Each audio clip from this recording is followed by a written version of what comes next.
I'm just going to leave this audiobook here.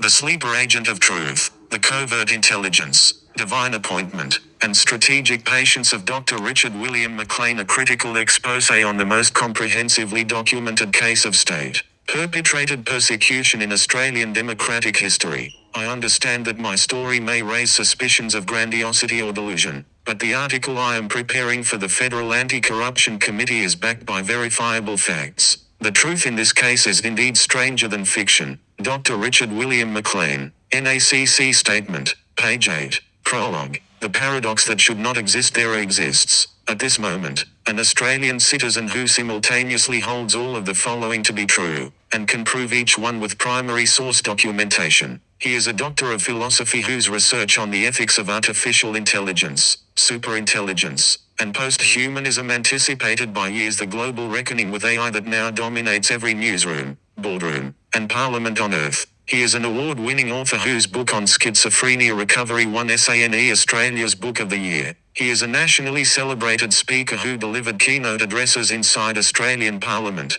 across ABC National, at international universities including McGill University in Montreal, and in settings as diverse as rural Dubbo to federal chambers in Canberra. He is a professional illustrator whose work appeared in The Age and the Herald Sun. He is an exhibiting artist of more than 30 years with work in national collections and a documentary produced by the Dax Collection exploring the intersection of mental illness, recovery, and art. He was awarded a Human Rights Certificate from VHREOC. He is a confirmed employee of the Department of Social Services, verified by the Federal Court, qualifying him as a public official under the Public Interest Disclosure Act 2013, CTH, making him, by law, a recognized whistleblower eligible for full legal protection. And he is homeless, starving, living in poverty, facing eviction, his website destroyed, his social media silenced, his book banned from Google, his whistleblower protections denied, his identity stolen through 350 plus fraudulent business registrations,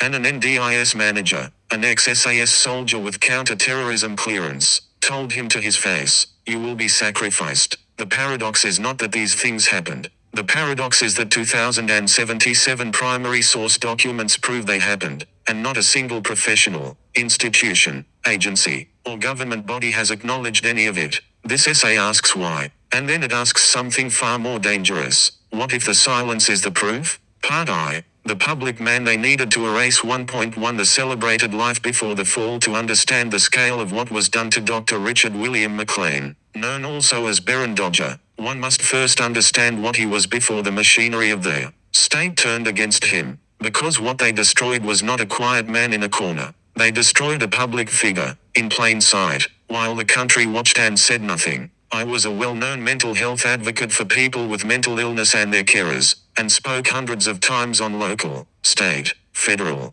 and international levels in person and on TV and radio, including inside Australian Parliament. Autobiography, page 1178. This was not a man operating in shadows. His name was recognized. His face appeared on television. His voice carried through parliamentary chambers. His illustrations graced the pages of Australia's most prominent newspapers. His first book, Recovered, Not Cured, A Journey Through Schizophrenia, published by Allen and Unwin, did what almost no book on mental illness had done before. It told the truth from the inside, without apology, without sanitization, with the raw artistry of a man who had walked through psychosis and returned not merely surviving but creating. SANE Australia awarded it their Book of the Year. The Victorian Human Rights and Equal Opportunity Commission awarded him a Human Rights Certificate. A documentary was made about his life and art by the Dax Collection, one of Australia's most respected archives of art and mental health. He spoke at McGill University in Canada. He spoke inside Australian Parliament. He ran art classes for marginalised communities in Footscray. He illustrated for the Herald Sun and The Age. He exhibited art for over 30 years, with works held in national collections.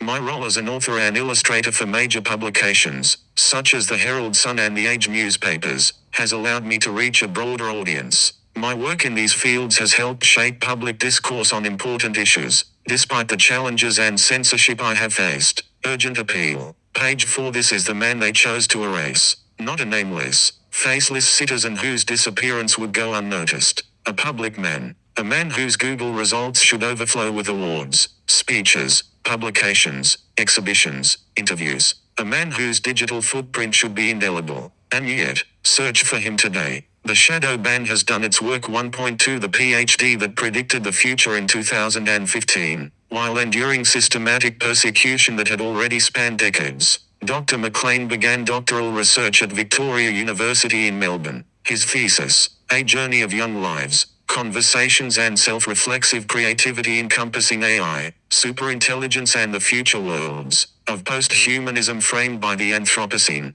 was, at the time, considered esoteric, even eccentric. My PhD topic is to amplify young people's voices about what their moral and ethical concerns are of what it means to be human both now and in the future through the lens of technology, in particular, through the lenses of artificial intelligence, AI, and the coming superintelligence, and how that will further enable post-humanism. Whistleblower statement, page 1956. Think about what he was studying. In 2015, before ChatGPT, before the AI safety debates consumed Silicon Valley, before world governments scrambled to regulate artificial intelligence, before Elon Musk warned of existential risk, before the EU drafted the AI Act, before the term global catastrophic risk entered mainstream discourse, Dr. McLean was already there, already asking the questions that now define civilizational debate, already amplifying the voices of young people, the generation who will inherit the consequences, about what it means to be human when machines surpass human intelligence, already framing these questions through the ethical, philosophical, and existential lens of post-humanism and the Anthropocene. On the 21st of October, 2020, Victoria University conferred his Doctor of Philosophy. Think about that, in the midst of systematic persecution, homelessness, betrayal, and institutional warfare, he completed a doctorate exploring how young people envision humanity's future through the lens of artificial intelligence and coming superintelligence. Narrative of life. Page 2. His research was arts-based, practice-led, qualitative, utilizing a artography methodology that integrated artistic works with personal narratives and young people's ethical voices. It examined themes of equality, moral status, and the societal impact of technological advancement. It asked, when machines think, what becomes of the human soul? When superintelligence arrives, who decides what human means? When the Anthropocene reshapes the planet, whose voices are heard? These are not abstract academic curiosities. These are the defining questions of our era. And the man who asked them first, in a rigorous, published, peer-reviewed doctoral framework, is living in poverty, shadow banned from the internet, denied the basic dignity of shelter. His PhD is not merely an academic credential. It is prophetic scholarship. It is the work of a mind that saw around corners, that understood before almost anyone else that the coming technological singularity was not merely a Silicon Valley fantasy but an ethical emergency requiring the voices of the most vulnerable, the youngest, the most marginalized. And he framed it through global catastrophic risks, not as a tech billionaire protecting investments, but as an artist, educator, an advocate protecting humanity itself. The silencing of this voice is not merely a personal injustice. It is an intellectual crime against public discourse at the precise moment when his research is most urgently needed. Part 2. The Machinery of Erasure 2.1 Psychiatric Weaponization. Diagnosis as a cage. The most elegant weapon in the arsenal of state persecution is not violence. It is psychiatry. Because once you label a man delusional, everything he says, no matter how true, no matter how documented, no matter how verified, can be dismissed with a single word: symptoms. Dr. McLean lives with chronic schizophrenia, anxiety, and ADHD. He has never hidden this. Indeed, his entire public career was built on the radical honesty of disclosing his lived experience. Recovered, not cured was celebrated precisely because it broke the silence around psychosis and recovery. His speeches were powerful precisely because they came from someone who had been inside the labyrinth and found his way out. But what was once his greatest strength became the weapon turned against him. Despite psychiatrists' diagnosis of ingrained delusions of persecution, the harsh reality I confront involves homelessness, starvation, and deliberate withholding of significant sums of money. NACC statement, page 8. This is the trap. A man with schizophrenia who reports persecution is delusional. A man with schizophrenia who produces 2077 documents proving persecution is obsessively delusional. A man with schizophrenia who writes to the Prime Minister, the Attorney General, a CO, the UNHCR, and the International Criminal Court is grandiose. The diagnosis becomes an impenetrable shield behind which any amount of documented crime can hide. The psychiatric weaponization operates through a devastating feedback loop. Persecution causes distress. Distress is labeled as mental illness. Symptoms. Reports of persecution are dismissed. Dismissed reports cause more distress. Escalating distress produces escalating reports. Escalation is labeled deterioration. Documentation of persecution is reframed as fixation. The evidence itself becomes proof of illness. This is not hypothetical. This is what the documents show. Every agency, NDIS, VOCAT, AHRC, ComCare, WorkCover, the Ombudsman, used the same playbook.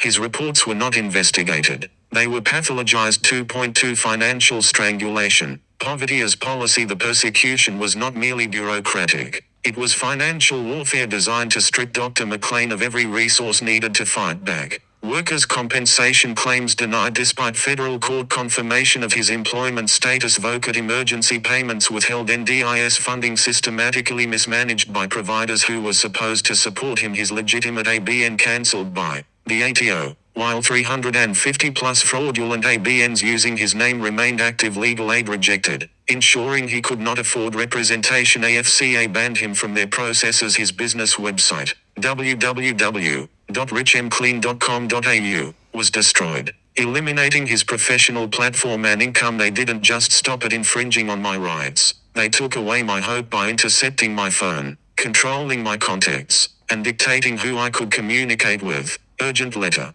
Page 10. The financial destruction was surgical and comprehensive. It eliminated not merely income but the infrastructure of economic participation. Without a website, no freelance illustration work. Without an ABN, no business operations. Without NDIS funding properly administered, no disability support. Without workers' compensation, no financial safety net. Without legal aid, no capacity to challenge any of it in court. This is what poverty as policy looks like. Not the poverty of misfortune. The poverty of design. 2.3 Identity annihilation. The 350 plus fraudulent registrations between 2020 and 2024. Over 350 fraudulent business registrations were created using Dr. McLean's names, personal details, and intellectual property without his consent or knowledge. This represents, by any measure, the most sophisticated documented case of identity theft in Australian history. Between 2020 to 2024,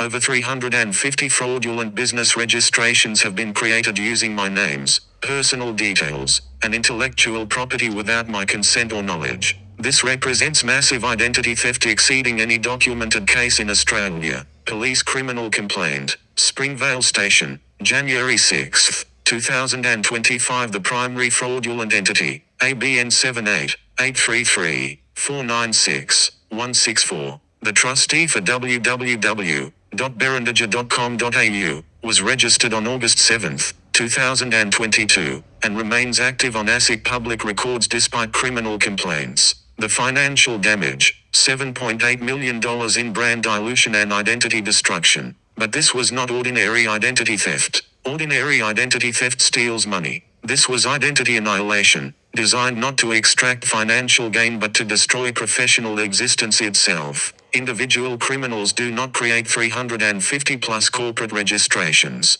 This requires institutional resources, ASIC system access, coordinated strategic planning, and state-level sophistication. Crimes against humanity documentation. Page 1. The strategic advantages of this methodology are chilling in their sophistication. Deniability appears as random fraud rather than coordinated persecution. Legal complexity. Remediation requires costly legal action across 350 plus entities. Public confusion. Fraudulent entities suggest the subject's instability. Economic destruction, prevents legitimate business operation. Digital permanence. Google searches return fraudulent results indefinitely. And ASIC, the Australian Securities and Investments Commission, the very body tasked with preventing corporate fraud, refused to investigate. The regulator became the enabler. The watchdog became the wolf. If 350 plus fraudulent businesses can be registered in one person's name over 4 years using publicly verifiable ASIC records, and 10 oversight bodies refuse to investigate, is this identity theft, or is this state-sponsored identity erasure? Philosophical interrogation paper, page 22.4. The shadow ban,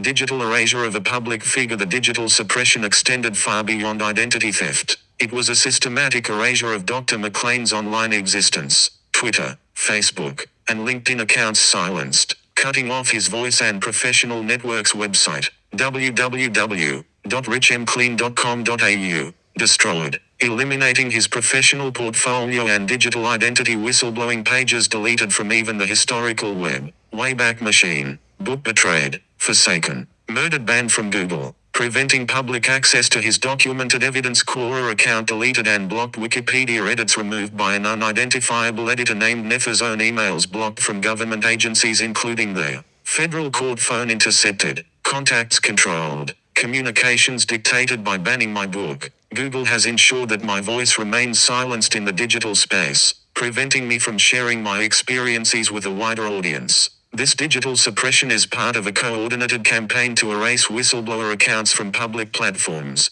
NCAT statement. Page 77. My persecution had already been years long and had infiltrated every single method of communication I had and was entrenched politically and systemically in my life in all ways. Website text. Page 269. This is the shadow ban in its purest form, not the algorithmic suppression that social media users complain about. A deliberate, coordinated, multi-platform erasure of a public figure whose crime was telling the truth about what was being done to him. 2.5. The assassination threat. You will be sacrificed. Every mechanism described above, psychiatric weaponization, financial strangulation, identity annihilation, digital erasure, converges on a single, documented moment that transforms the entire case from administrative injustice into something far darker. Tony Riddle, also Riddell, NDIA Manager, Quality and Compliance Division, Upper Management, ex-SAS soldier, survivor of the Black Hawk helicopter crash in Townsville, holder of one of only 3 counter-terrorism security clearances in Australia, Managing Director, Risk Branch at NDIA, November 2019, June 2021. LinkedIn following of 300,000 plus. During official NDIS proceedings, Tony Riddle looked at Dr. McLean and said, "You will be sacrificed." NDIS public interest disclosure, untouchable. Page 24. Not a metaphor, not a bureaucratic euphemism. A direct statement from a man trained to kill. A man who had survived one of Australia's worst military disasters, who held one of 3 counter-terrorism clearances in the nation, who during the same encounter admitted he might have killed someone and described billions of dollars worth of fraud within the NDIS. Tony Riddle's description of government operations. He describes how the Australian government sacrifice people, that is, kill the man he would know. He is a soldier, untouchable. Page 6. Most victims of government threats have whispers,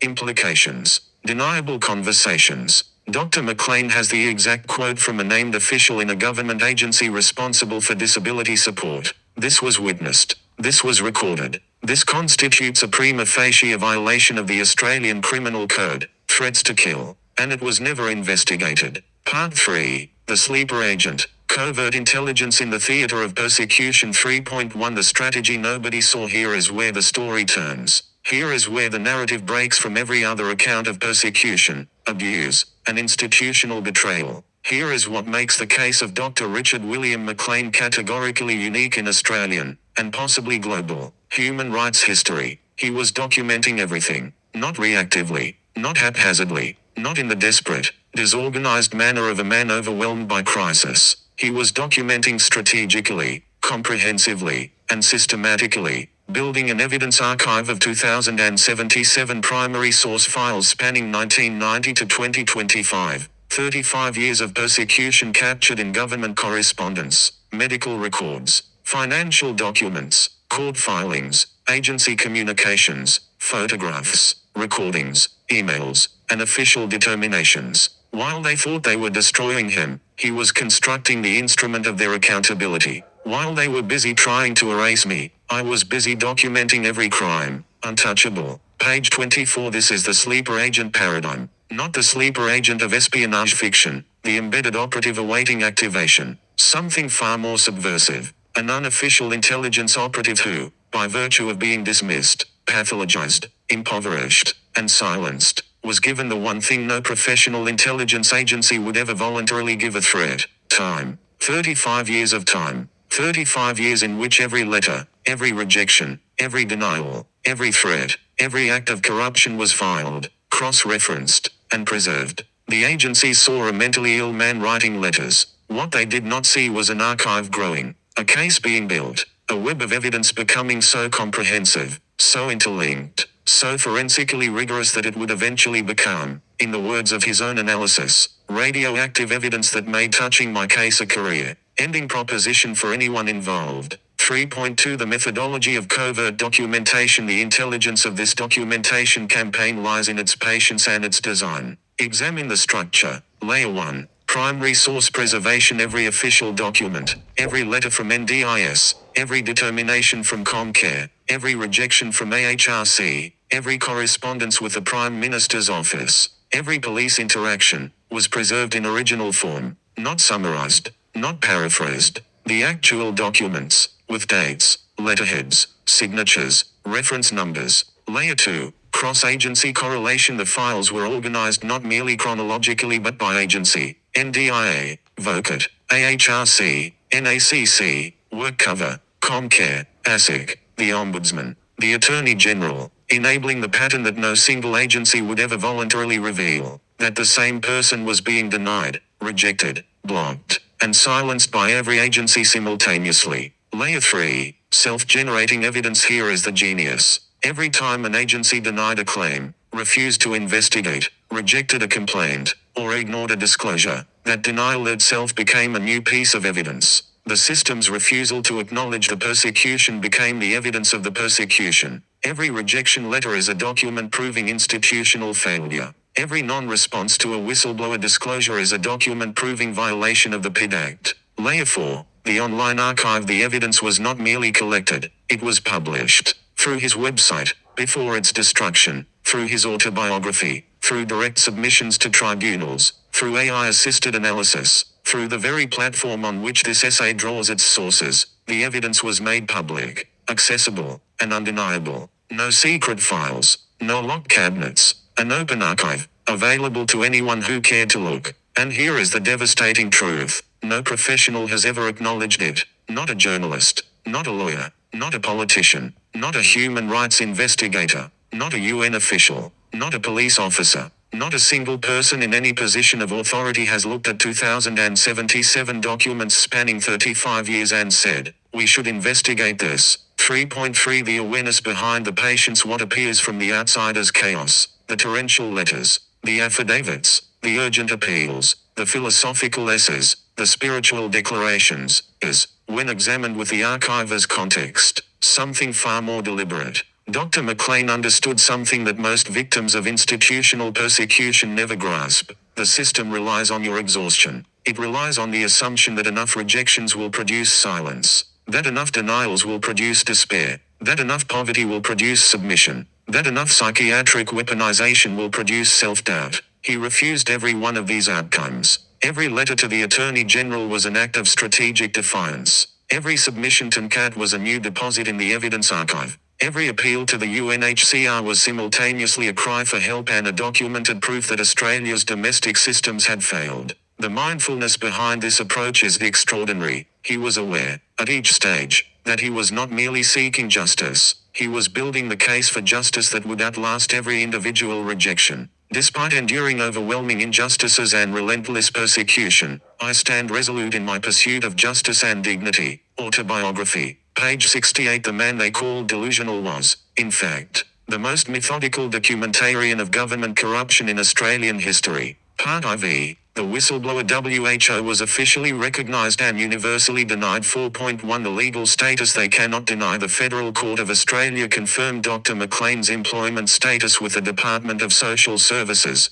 DSS. This is not disputed. This is a matter of public legal record. Under the Public Interest Disclosure Act 2013, CTH, this confirmation establishes him as a public official, eligible to make public interest disclosures and entitled to full whistleblower protection under Australian law. As a confirmed employee of DSS, I meet the definition of a public official under the PID Act, making me eligible to make disclosures concerning wrongdoing within the department or other government agencies. Statutory declaration. Page 17. He made those disclosures. He disclosed systemic abuse and corruption within DSS and NDIS, financial sabotage targeting a disabled whistleblower, character assassination through institutional channels, denial of legal and human rights, identity theft on an unprecedented scale, a direct death threat from an NDIS manager. Every disclosure met the legal definition of a public interest disclosure under the PID Act, and every single one was rejected. My public interest disclosures,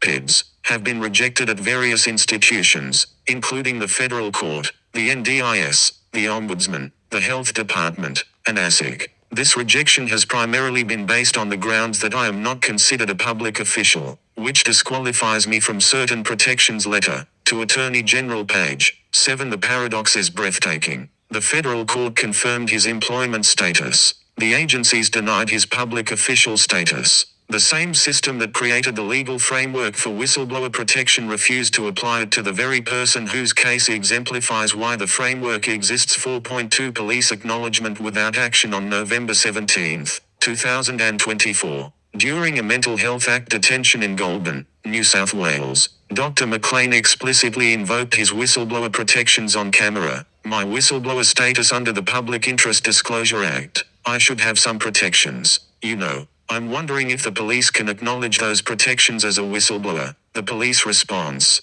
okay, I can look into it for you. This is on camera acknowledgement of your whistleblower claims without refutation by police. Silence equals implicit acknowledgement in legal contexts. Goulburn Police Interaction Analysis. Page 5. The police did not deny his status. They did not challenge his claims. They agreed to investigate. And the enhanced police response, multiple officers for a single welfare check, corroborates exactly what Dr. McLean has always asserted. He is a flagged individual in police systems, triggering enhanced responses that confirm rather than refute his account of political targeting. Part V. The contributions to a democracy that betrayed him. 5.1 What he gave. Let us be precise about what Dr. McLean contributed to the nation that persecuted him. 5.2 What he received: homelessness, starvation, poverty, brain injury from a persecution-induced suicide attempt. 2021. Exile from Victoria. Separated from all support networks. 350 plus fraudulent business registrations in his name. Website destroyed. Social media silenced. Book banned from Google. Whistleblower protections denied. Assassination threat from government.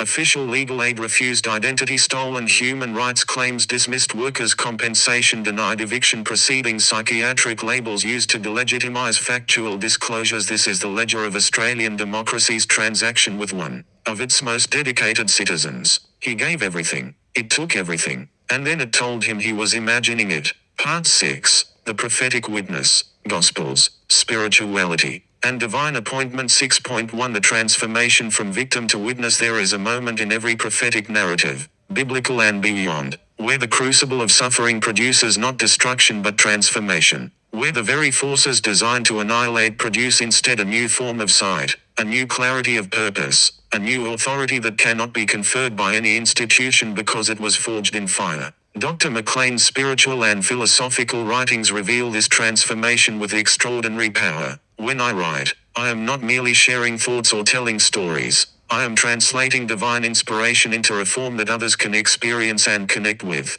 My speeches are not just about advocacy or awareness. They are calls to action, imbued with a profound purpose to inspire change, elevate consciousness, and promote justice. Final goodbye letter. Page 5. This is not the language of delusion. This is the language of vocation, of a man who has understood, through 35 years of documented suffering, that his survival has a purpose that transcends personal vindication. 6.2 Biblical parallels as evidentiary framework. The theological, evidentiary analysis of Dr. McLean's documented life reveals parallels with scriptural narratives so precise that they function not merely as metaphor but as structural corroboration. Job. The righteous sufferer Job was a man of integrity whom God permitted to be tested through the systematic destruction of everything he possessed: wealth, family, health, social standing. Job's friends insisted his suffering proved his guilt. Job maintained his innocence and demanded an accounting from God. The book of Job is, at its core, a protest against the theological weaponization of suffering. the insistence that the sufferer must deserve his suffering.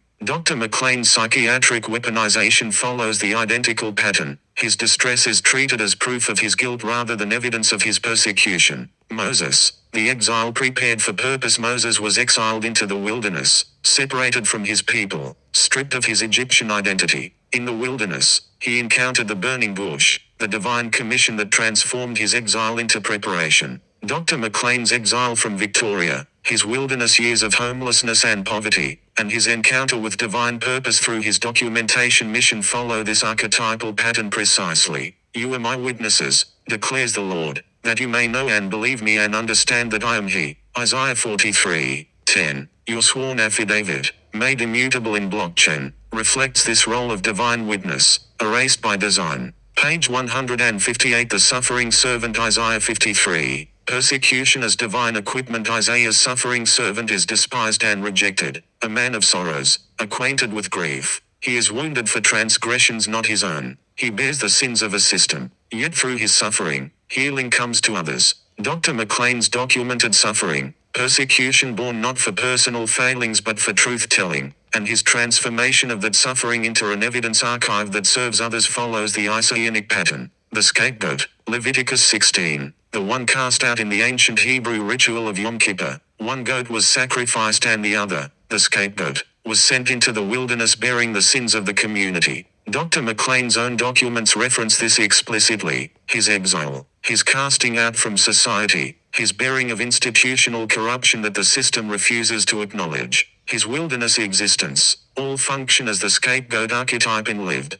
documented form. Blessed are you when people insult you, persecute you and falsely say all kinds of evil against you because of me. Matthew 5:11. Your testimony of harassment, V2K interference, and bureaucratic denial echoes this, erased by design. Page 158. Revelation, the witness against the beast system. The book of Revelation speaks of systems that attempt to erase truth bearers and repeatedly affirms their failure. Revelation 13:7 describes the beast system being given authority to wage war against the saints. Revelation 11:3-5 describes two witnesses who testify against corrupt power. Dr. McLean's 2077 document archive, maintained against every conceivable form of suppression, functions as exactly this kind of testimony. An imperishable witness that the system cannot silence because it was built from the system's own documents. 6.3 The chosen witness. Divine purpose through documentation. I am God's chosen witness, refined through 35 years of systematic persecution, prepared through suffering beyond comprehension, and now commanded to prepare the public for what has been revealed through my journey. Prophetic witness statement. This declaration is not grandiosity. Examine the evidence, the statistical impossibility of survival. A man with chronic schizophrenia, brain injury, homelessness, starvation, no financial resources, no legal representation, facing documented assassination threats from government officials with military training and counter-terrorism clearance, and he is still alive, still writing, still documenting, still producing scholarship, art, theology, philosophy. The 2021 resurrection. Dr. McLean's suicide attempt in 2021 resulted in acquired brain injury. Medical records document what happened. He died and returned. The theological significance of this, a documented death and revival in the midst of systematic persecution, is not lost on the prophetic framework he inhabits. The archiver's ministry. The 2077 document evidence collection is not merely a legal case file. It is a ministry of truth, a comprehensive witness against institutional corruption that serves not only Dr. McLean's individual case but provides a template for every person being systematically destroyed by the same machinery. This man has been prepared intellectually, spiritually, and experientially for a role he didn't consciously choose. Prophetic essay. Page 2. The theological understanding demonstrated across his documents reveals deep familiarity with eschatological texts, integration of Quranic and biblical frameworks, PhD-level research into post-humanism and event horizon consciousness, philosophical grounding in suffering as transformation, shamanic wisdom traditions alongside Christian theology. His spirituality is not denominational. It is prophetic, in the original sense of the word. A prophet is not someone who predicts the future. A prophet is someone who speaks truth to power at the cost of everything, sustained by a conviction that the truth has a source and a purpose beyond the individual who carries it. Part 7. Breaking the paradigm. Why this case matters beyond one man. 7.1 The obsolescence of trust. Dr. McLean's case does not merely expose corruption. It exposes the architecture of corruption, the mechanisms by which a modern Western democracy can systematically destroy a citizen while maintaining the appearance of rule of law. The old paradigm assumes agencies act in good faith, oversight bodies investigate complaints, whistleblower laws protect whistleblowers, legal systems deliver justice, regulators regulate, democracy is self-correcting. Dr. McLean's 2077 documents prove that every one of these assumptions is false, not occasionally, not at the margins, but systematically and across every institution simultaneously. NDIS, the agency designed to support him, housed the official who threatened to sacrifice him. ASIC, the agency designed to prevent corporate fraud, ignored 350 plus fraudulent registrations in his name. AHRC, the agency designed to protect human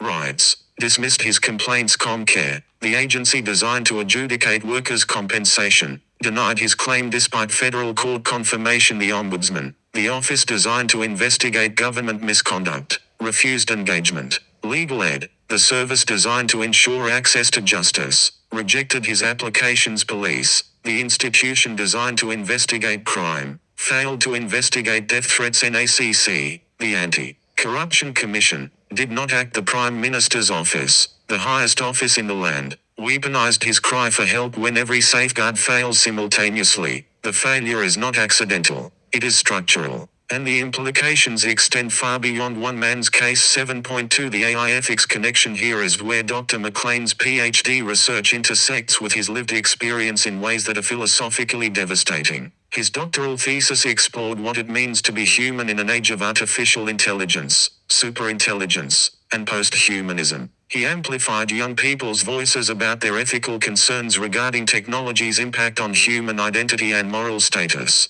He framed these questions through global catastrophic risks, the existential threats that AI and technological singularity pose to human civilization. Now consider, what is the most dangerous application of artificial intelligence? It is not killer robots. It is not deepfakes. It is the use of AI-enabled systems to automate institutional decision-making in ways that are opaque, unaccountable, and systematically biased against the vulnerable. Dr. McLean's persecution occurred within bureaucratic systems that are increasingly automated, algorithmically mediated, and digitally controlled. His identity was annihilated through corporate registration systems. His digital presence was erased through platform algorithms. His communications were intercepted through digital surveillance. His case was processed and denied through automated administrative systems. His PhD research was not merely academic, it was prophetic. He studied the ethical risks of AI and post-humanism, and then he became a living case study of what happens when those risks materialize against a single human being. The global catastrophic risk is not that AI will become superintelligent and enslave humanity in some distant science fiction future. The global catastrophic risk is that AI-enabled bureaucratic systems are already being used to systematically destroy individual human beings, and the very complexity and opacity of those systems makes the destruction invisible, deniable, and untraceable. Dr. McLean saw this coming. He wrote about it. He earned a doctorate studying it. And then he lived it. 7.3 The significance beyond the public profile. The significance of Dr. Richard William McLean extends far beyond his documented achievements, though those alone would place him among Australia's most accomplished citizen advocates. His significance lies in what his existence reveals about the systems we trust. He reveals the lie of democratic accountability. If a confirmed public official, recognized by the federal court, can have every whistleblower protection denied across every institution, then the protections do not exist. They are decorative. They are theater. He reveals the weaponization of mental health. If a man's psychiatric diagnosis can be used to dismiss documented evidence of persecution, evidence that includes government correspondence, financial records, and recorded death threats, then psychiatry has become a tool of state control, not medical care. He reveals the fragility of identity in the digital age. If 350 plus fraudulent business registrations can be created in a single person's name over 4 years, using publicly verifiable systems, with no regulatory response, then digital identity has no protection. He reveals the complicity of silence. Every agency that received a complaint and failed to investigate, every lawyer who declined the case, every journalist who didn't follow up, Every politician who sent a form letter. Every police officer who filed a report and moved on. The silence is not neutral. The silence is participation. He reveals the limits of human endurance, and what lies beyond them. A man who should have been destroyed, by poverty, by homelessness, by brain injury, by assassination threats, by identity theft, by systemic institutional betrayal, is still writing, still documenting, still creating art, still producing theology and philosophy, still building the archive. Something beyond human endurance sustains him, whether one names that force God, or resilience, or the irreducible human drive toward truth. Its presence in this case is undeniable. Part 8. The awareness that changes everything. 8.1 What happens when you see this essay is itself an act of awareness. To read it is to become a witness. And witnesses have responsibilities. The 2077 document archive exists. It is published. It is accessible. It contains primary source evidence of a confirmed public official denied whistleblower protection, 350 plus fraudulent business registrations constituting the most sophisticated identity theft in Australian history, a direct death threat from a government official with SAS military background and counter-terrorism clearance, systematic financial destruction, including cancellation of legitimate business registration while fraudulent registrations remain active, digital erasure including shadow banning,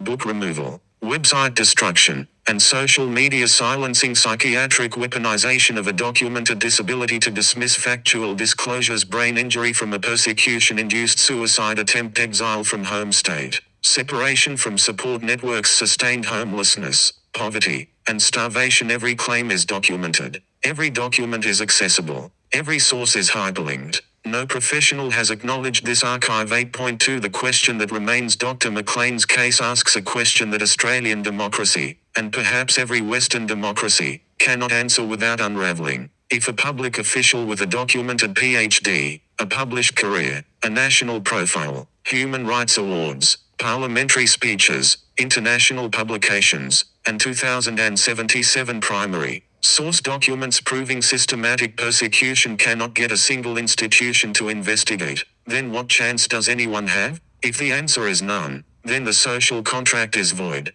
The democracy is a performance. The institutions are facades. And the only honest response is the one Dr. McLean has already given. Document everything, publish everything, and trust that the truth has a force that outlasts the machinery designed to suppress it. My life, marked by systemic neglect and relentless persecution, stands resolute in the pursuit of justice and dignity. Autobiography, page 68. Epilogue. The burning bush won't shut up. There is a reason the burning bush burned without being consumed. The fire was not destruction. The fire was communication. The bush was the medium. The message was, I am. Dr. Richard William McLean, Barran Dodger, has been burning for 35 years. Every institution has tried to extinguish him. Every agency has turned away. Every system has failed. And the bush won't shut up. It won't stop documenting. It won't stop writing. It won't stop creating art. It won't stop producing theology. It won't stop filing complaints. It won't stop building the archive.